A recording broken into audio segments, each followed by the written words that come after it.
For years, Ethan Cole believed his father was a man of honor, until his loyal dog unearthed a chest that exposed a buried family secret.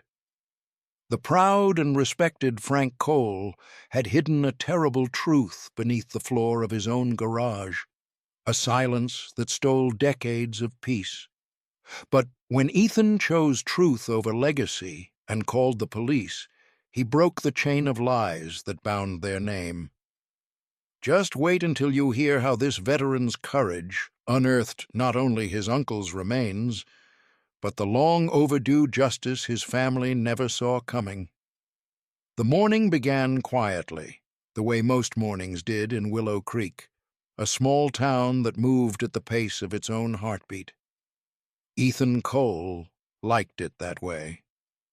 After 20 years in the Marines, silence had become his only kind of peace. His world now was small but steady. A faded auto shop, the smell of motor oil and dust, and Rex, his golden retriever, whose loyalty had never faltered, even when Ethan's mind was miles away in memory. It was a Saturday in early fall, the kind of morning where the air carried both warmth and the faint chill of the coming cold. Ethan was halfway through repairing a pickup truck when he noticed Rex pacing near the edge of the property. The old garage next to his father's shop had long been abandoned, a sagging structure of warped boards and broken windows, left untouched since Frank Cole, Ethan's father, passed away 5 years earlier. The building had always unsettled Ethan a little. Maybe it was the way the light never seemed to reach inside, or maybe it was what it represented, unfinished business, both literal and emotional. His father had built that place with his own hands, the pride of a man who believed that work was the only way to prove worth. Ethan respected him deeply, but Frank had been a hard man, carved out of old values and silence, the kind of father who taught lessons with a stare rather than words. "Rex, leave it!" Ethan called out, wiping his hands on a rag. But the dog didn't listen. Instead, Rex started digging near the garage's foundation, his paws striking the ground with unusual urgency. Dirt flew in every direction, and every so often he'd stop, sniff, and then dig faster, more desperate. Ethan frowned. "What's gotten into you, boy?" He walked closer, boots crunching over the gravel, the air growing heavier with the smell of rust and mildew. Rex's golden fur was already streaked with dirt, and his ears were pinned back. Then came a sound Ethan hadn't heard in a long time, a low, drawn-out whine, deep from the dog's chest. Not fear, not excitement, something else, something like sorrow. It hit Ethan harder than he expected. In the field, that sound had meant something was wrong, terribly wrong. And though this was home, the same chill crept through him now.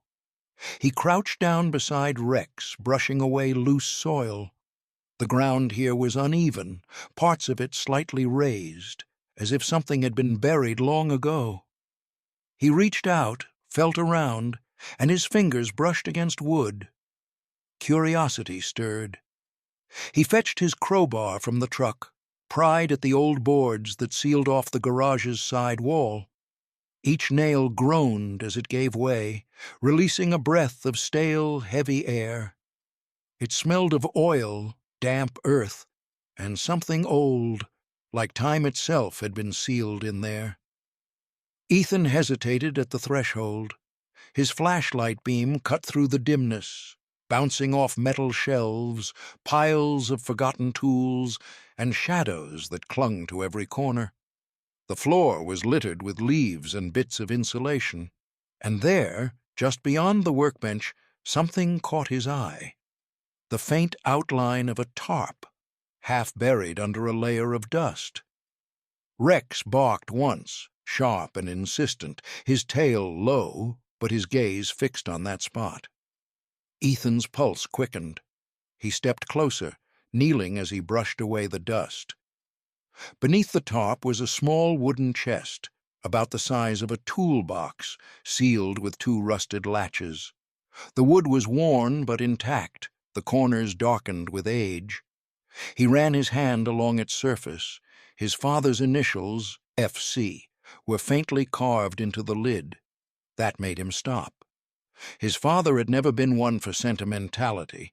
Why would he carve his initials into something like this and hide it away?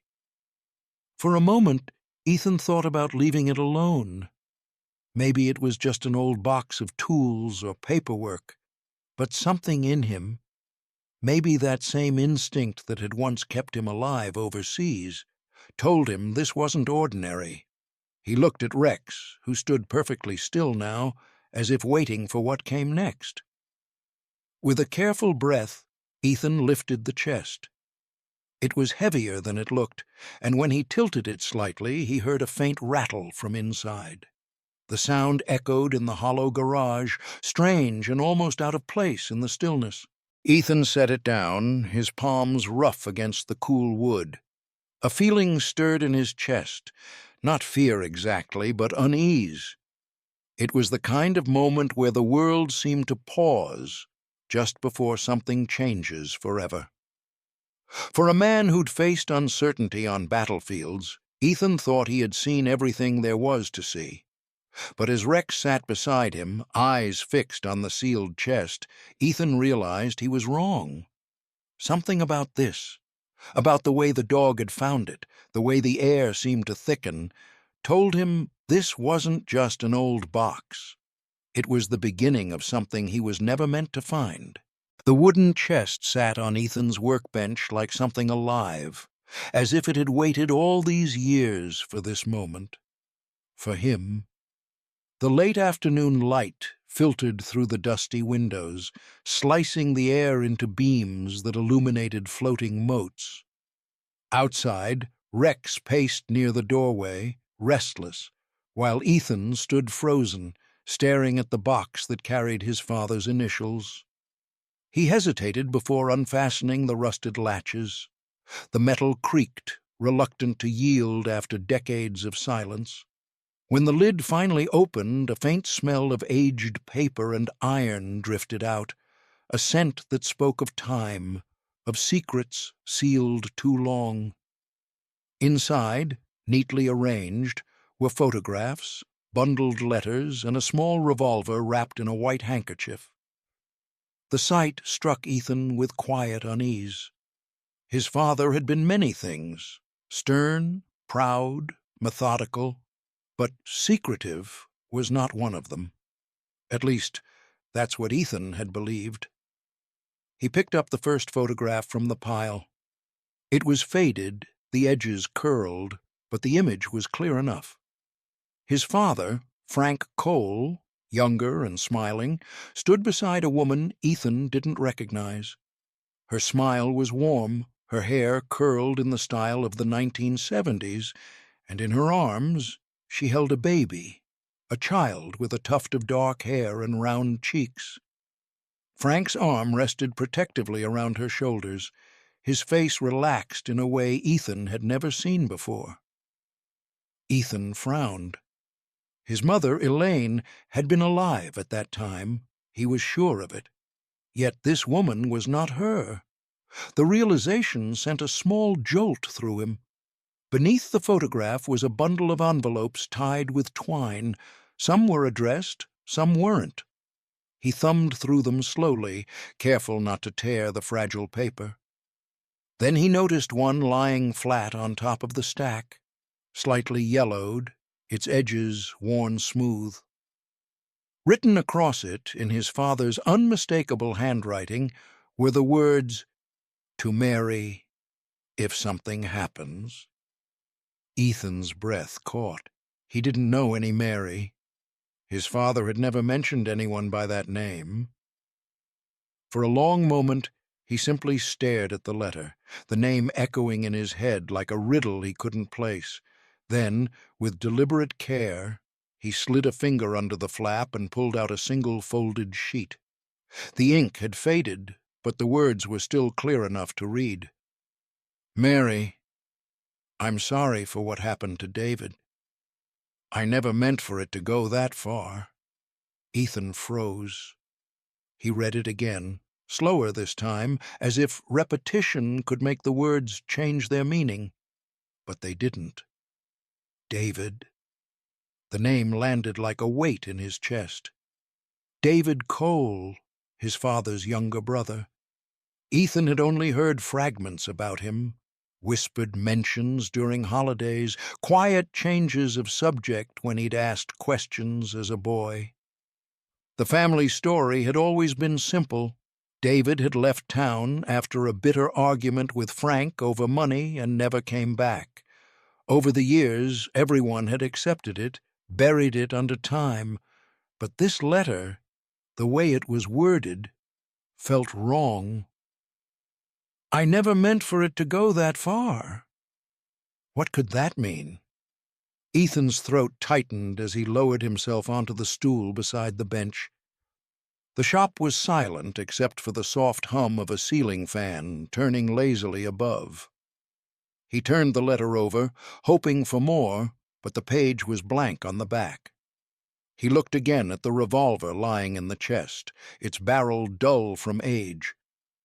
His father's initials were faintly engraved near the handle. Ethan reached out, but stopped short of touching it, his mind racing. Questions piled up, sharp and unrelenting. Who was Mary? What had happened to David? And why had his father kept all of this hidden? Rex let out a soft bark, breaking the silence. Ethan looked toward him, startled, as if seeing the dog for the first time in minutes. He folded the letter carefully, slid it back into its envelope, and set it on the table beside the photograph. He remembered the stories about his father's temper, small-town gossip that Frank had dismissed with his trademark calm. "People talk when they've got nothing better to do," he used to say. Ethan had believed him. He'd built his life around that belief, around the idea that his father was a man of discipline and integrity. Now, staring at that single line written decades ago, he felt the ground shift beneath everything he'd ever known. He stood there for a long time, his reflection faintly mirrored in the shop's window, a man caught between loyalty and truth. Ethan whispered to himself, "What did you do, Dad?" But the garage offered no answers, only silence, and the quiet weight of a secret that had finally begun to surface. Rex whined softly, tail low, as if sensing his owner's unease. Ethan placed a hand on the dog's head, grounding himself. His pulse was steady, but his thoughts were anything but. He didn't know it yet, but that single letter, just a few lines of ink, would unravel the image of his father he had spent his whole life defending. And before it was over, it would force him to face a truth buried deeper than he could have ever imagined. Sleep became a stranger to Ethan. Each night he lay awake, staring at the cracked ceiling of his small apartment above the garage, listening to the faint creak of the old beams. The letter replayed in his mind like a broken reel, each word echoing louder than the last. He could almost hear his father's voice, steady, commanding, certain, and then the silence that followed, the silence of a man who had built his legacy over the grave of his own brother. By the fourth day, Ethan had turned his quiet obsession into a mission. He spent hours at the town library, flipping through brittle newspapers from the late 1970s. The articles were yellowed and fading, the ink nearly lost to time. There it was. Local man missing, David Cole, 29. Just a single paragraph buried in the back pages, no follow-up, no investigation. It was as if the town had simply accepted the disappearance and moved on. But Ethan didn't move on. He couldn't. He dug through county records, phone directories, even handwritten notes kept in the library's archives. Each scrap of information felt like a piece of a puzzle no one wanted completed. When he asked around town, people grew quiet. Old neighbors hesitated before answering, their expressions caught somewhere between pity and discomfort. Some mentioned arguments between Frank and David, fights that had shaken the walls of the old garage. Money, they said, the inheritance from their mother, ownership of the business. "Heard they were both too proud for their own good," muttered one man at the hardware store, avoiding Ethan's eyes. "Frank was decent, but temper runs deep in the coals." That phrase, "temper runs deep," followed Ethan everywhere he went. He tried to convince himself that it wasn't true, that his father had simply made mistakes. But the letter said otherwise. The way it was written, short, remorseful, afraid, spoke of something more than regret. It spoke of guilt. By the end of the week, Ethan's search led him to Aunt Lillian, his father's sister, the last living link to that generation. She lived just outside town, in a weathered farmhouse surrounded by oak trees that seemed older than the family itself. When she opened the door and saw Ethan standing there, letter in hand, her expression faltered. She didn't ask why he'd come.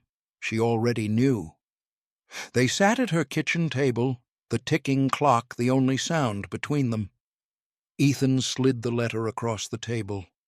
Her trembling hands unfolded it, and her eyes clouded with tears. "Your father didn't mean to do it," she whispered finally, her voice breaking. "It was an accident."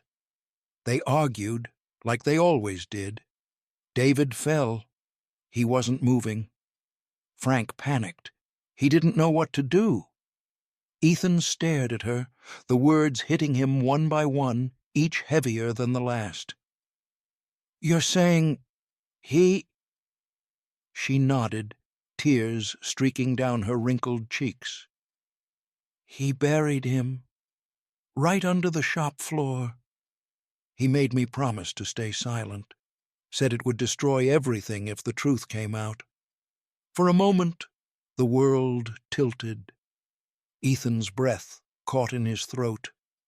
His father, the man he had admired, obeyed, modeled his life after, had not only taken his brother's life, but had built a business, a reputation, and a family legacy over that secret. A heat began to rise in Ethan's chest. It wasn't sadness this time. It was something sharper. Rage.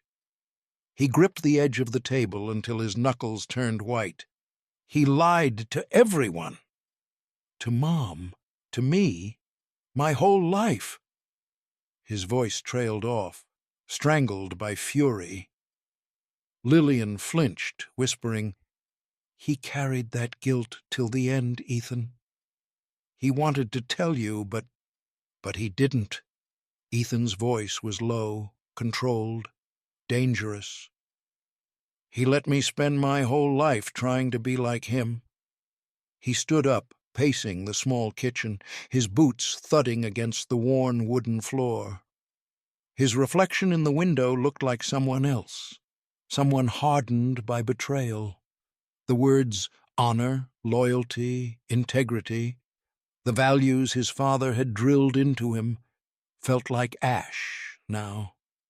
When he finally left the farmhouse, the sun was sinking low, turning the sky a deep red. The color bled over the fields, over the road that led back to the garage, the same place where it had all happened. As he walked toward the building that had once been a symbol of everything his father stood for, Ethan's hands clenched at his sides. The smell of oil and metal hung in the air, familiar, yet now tainted with something bitter. He looked around the shop, at the tools, the workbench, the walls lined with his father's old certificates. Every inch of it felt like a lie.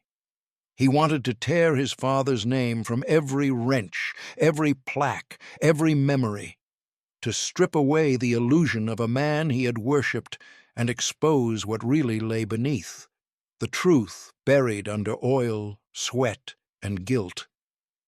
Rex padded in behind him, ears low, watching as Ethan stood in the center of the shop. The floorboards creaked softly under his boots. Somewhere below, under the weight of decades, David Cole's silence still lingered. Ethan whispered to the empty room, "You built this on a grave, Dad." And for the first time, he felt something shift, not just in the room, but in himself. The man he'd been was gone. What replaced him was someone who no longer believed in legends, only in truth, no matter how deeply it had to be dug up. By dawn, Ethan had made his choice. The decision weighed heavy on him, but for the first time in days, it was a weight he could carry. He stood in the garage, the place where his father had taught him to rebuild engines, to fix what was broken, and realized that now it was his turn to fix something far greater. He picked up the phone and called the local authorities. His voice was calm, steady, as he explained what he had found. The letter, the story, the possibility that something or someone lay beneath the shop floor. The officer on the other end didn't interrupt. By the time the call ended, the air felt heavier, as though the very walls of the garage understood what was about to happen. When the police arrived, the quiet town of Willow Creek stirred for the first time in years. Word spread quickly. Patrol cars lined the street, blue lights flashing against the old brickwork of the Cole Auto Shop. Officers cordoned off the area while a forensic team set up their equipment. Ethan watched from the edge of the property, arms crossed, Rex sitting faithfully by his side. The metallic hum of tools filled the air as the team began to cut through the cracked concrete floor. Every sound, every scrape and strike, echoed through Ethan's chest like a heartbeat. He didn't move. He didn't speak. He simply waited. Hours passed. The sun dipped lower, casting long shadows through the doorway. Then one of the investigators called for silence. A faint murmur followed, confirmation that they had found what everyone had feared, yet somehow already knew. Beneath the shop floor, human remains rested in the soil, preserved by decades of secrecy. The coroner worked quietly. The officers took photographs, measurements, and samples. No one spoke to Ethan right away, but when they did, it was with the careful tone reserved for people standing at the intersection of truth and tragedy. The sheriff, a man who had known the Coles his whole life, put a hand on Ethan's shoulder and said softly, "You did the right thing." The right thing. The words felt strange. He had just dismantled his family's name, unearthed the truth his father had tried to bury along with his brother. Yet, in a quiet way, it felt like the only thing that could finally bring peace, not just to David, but to Frank, too. By evening, the local paper had already begun drafting the headline.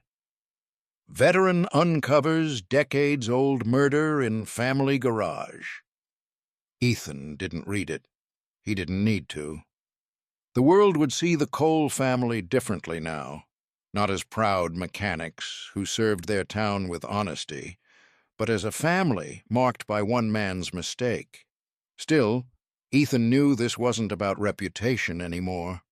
It was about truth. And truth, no matter how heavy, had to breathe. That night, after the police lights faded and the noise died down, Ethan sat outside in the quiet yard. The stars shimmered faintly overhead, the night air cool and still. Rex lay beside him, head resting on Ethan's boots, his steady breathing grounding the silence. Ethan's gaze drifted toward the old oak tree near the fence, Rex's favorite spot.